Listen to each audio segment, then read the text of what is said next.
Hey, it's a bonus episode. This is just part 2, again, but the original narration when I tried to be more casual about it.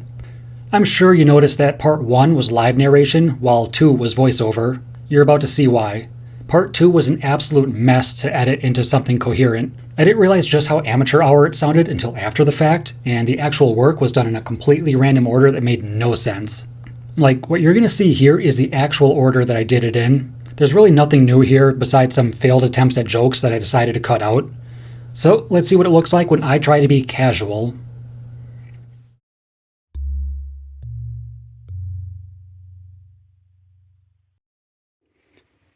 Alright, so clearly we have a project going on here.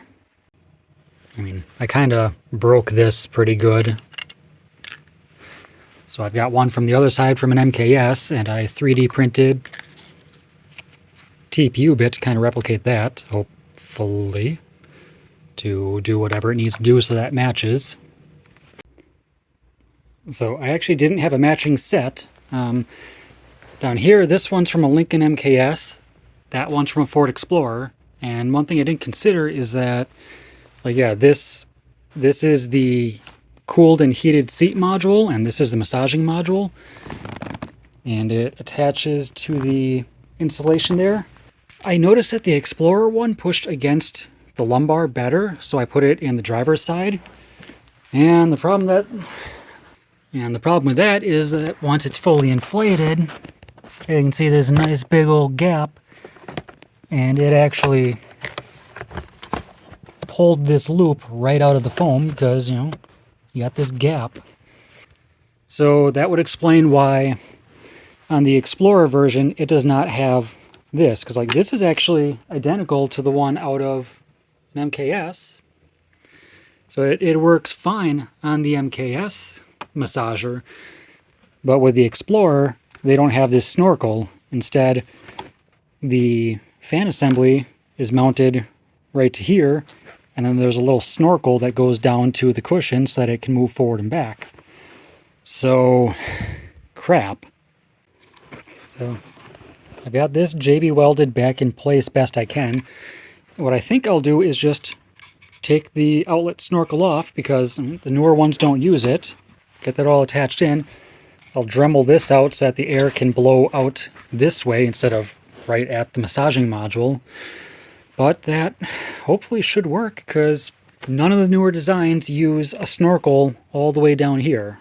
It just blows the discharge air into the seat back. You're not going to feel it anyway because the air that you care about is being blown into there, which goes to the rest of the seat. And I think another issue I had was that to help guide this air into there, I 3D printed a little extension, and it may have been too long. So when I put pressure on it, which I can't do one-handed, it was essentially pushing this out. So I do have a smaller one that'll go into there, but not too much, and it's thinner. It's a lot more flexible than before, but it'll just pop on there and help make sure the air actually makes it into there and not just wherever. All right, see, now I really don't know because this is a Lincoln massager. This is a Lincoln heating cooling thing, but yet you can still see that it's not. I can still see that it's not in there properly. It's pulling away. It's the same frame assembly, the razor sharp frame assembly that every other Ford uses, as far as I know. They just changed the shape of the cushions and all that.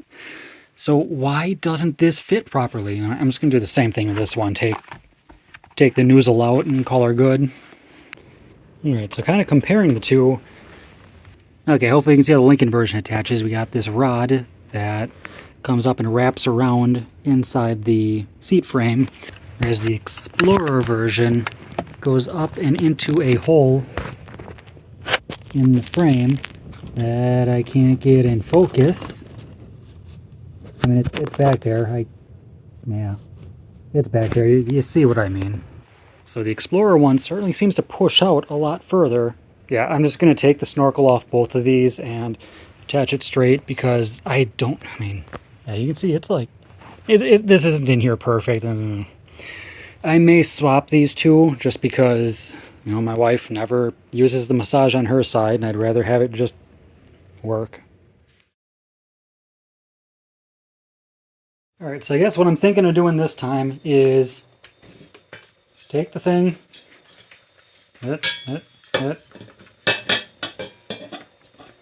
clamp it down just at the very end, squirt a whole bunch of E600 in there, and then take it out, inflate it so that the bag is open, and reclamp it down here to keep the air in, because, well, maybe I could just attach the module to it to hold the air in, but I'd have to be quick about it. So that's going to be my entry point. I don't want that squirting out early, though. I need it to stop doing that. I don't want to open up the hole any further than it already is either. Ah. Oh, this stuff stinks. Ah, there we go.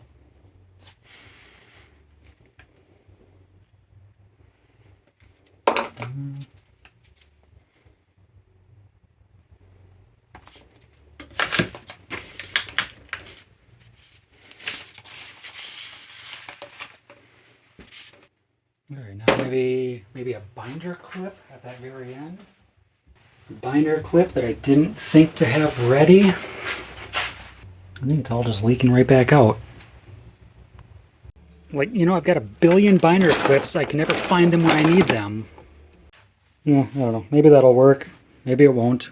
We'll see. It's all just kind of settled at the bottom and clamped in place. Okay. All right, you know, I'm really starting to see why Ford changed the design on these. As you can see here, I've got markings to show where the outlet is, and markings to show where the hole is. And if I put this on there, you know, that's where it goes. That's where that goes. And they're not very well lined up, are they? And yes, I did, you know, have to re-glue this on, but I re-glued that on in the correct spot. You know, this one didn't even pull out. This one pulled completely out. So, you know what? Let's try the other seat. How that one lines up. Hey, look at that. Same story. And this twine was barely pulled out, so it's not like I pulled it out and then re-glued it in a different spot. This shit just doesn't line up. So I need to figure out how I'm going to do the bellows that the newer versions use.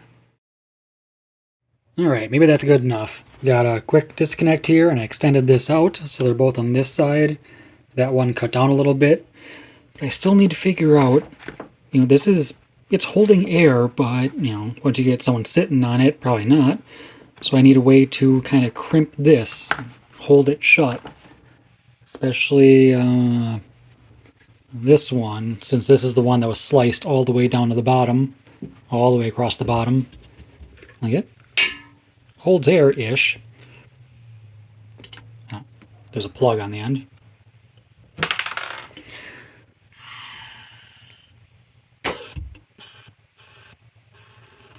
But yeah, since it's just glue holding the bottom part, it falls apart immediately, and I gotta figure out a way to crimp this one especially.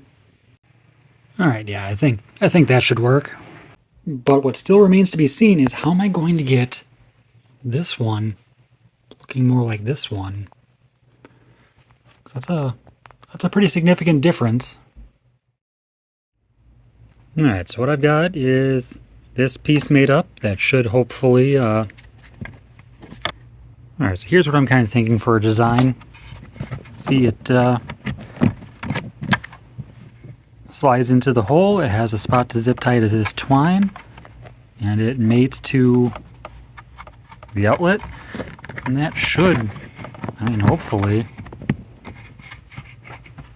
allow the blower to stay away from the massager, but, you know. Alright, yeah, I don't really know why I was doing this whole cramming wires into the pigtail thing when I saved a wiring harness, which includes the proper connector. So let's do this a little proper, huh? Alright, see, that makes a lot more sense. And now I can even do speed control.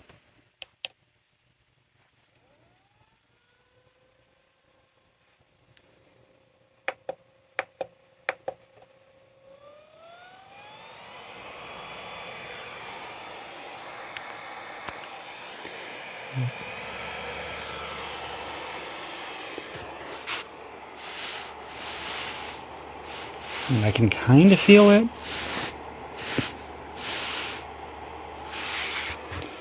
Now if I put that on, see, honestly it's hard to tell if there's a difference. Like, I can feel the air, it's just, you know, since you have to stop and redo everything, it's kind of hard to tell how much of a change there is, and I don't really have any way of measuring how fast the air is moving over here. Alright, now we're getting pretty out there. This time I went with binder clips. There's a layer of E6000 in there, then binder clips to hold it, and just some plastic to keep the binder clips in check. And maybe I'll do something as well to kind of protect these edges. I don't know, but for right now, and this is the one where the entire bottom was split open. This one just has a single little leak right there, so, you know, not as big of a concern on that one. And I mean, this one will be in the passenger side. Like I said, my wife never uses the massage for some reason. But, well, yeah.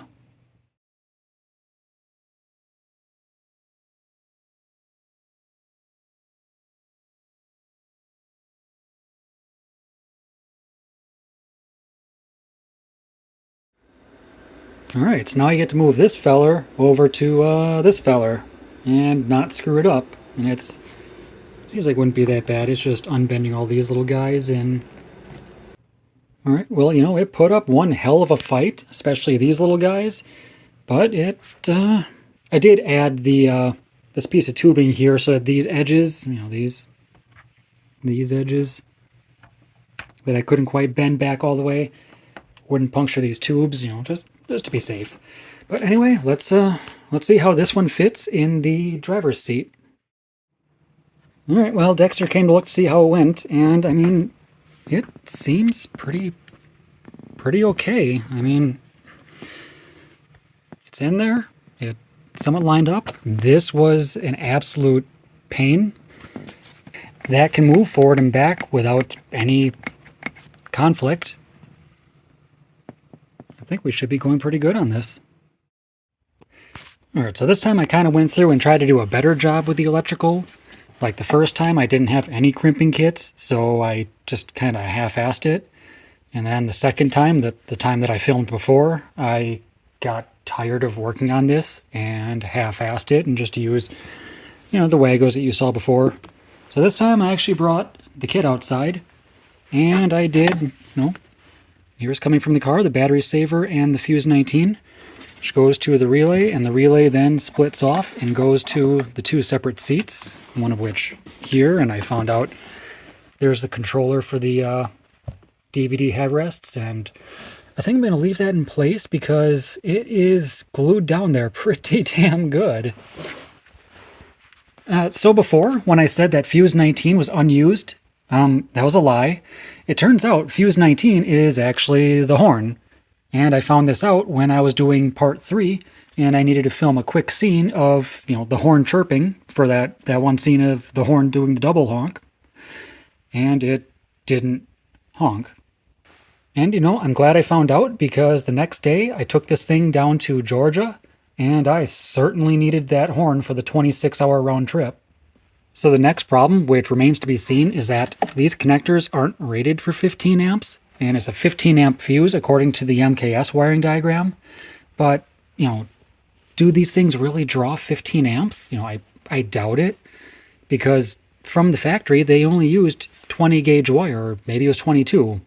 Either way, it was no bigger than 20 gauge wire for a 15 amp circuit. And, you know, yeah, the pump draws current, but not continuously.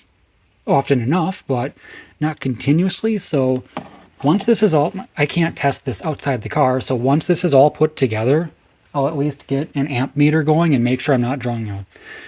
People say that 4 amps is the realistic upper limit, and, you know, we'll see. I should have used heavier duty connectors. I didn't. We'll see.